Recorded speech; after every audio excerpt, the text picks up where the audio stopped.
పిల్లల కోర్కెలు తీర్చే వెన్నాలయ్యకు గొప్పిళ్ళు ఆ వెన్నాలయ్యకు గొప్పిళ్ళు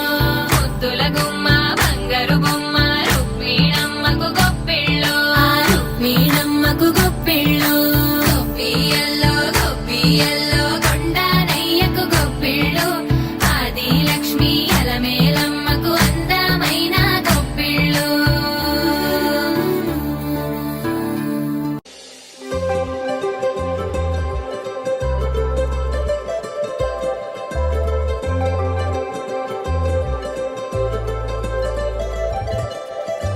సందళ్ళే సందళ్ళే సంక్రాంతి సందళ్ళే అంగరంగ వైభవంగ సంక్రాంతి సందళ్ళే సందళ్ళే సందళ్ళే సంక్రాంతి సందళ్ళే అంగరంగ వైభవంగ సంక్రాంతి సందళ్ళే మన ఊరితో సమయాన్నిలా గడిపేయడం ఒక సరదారా మన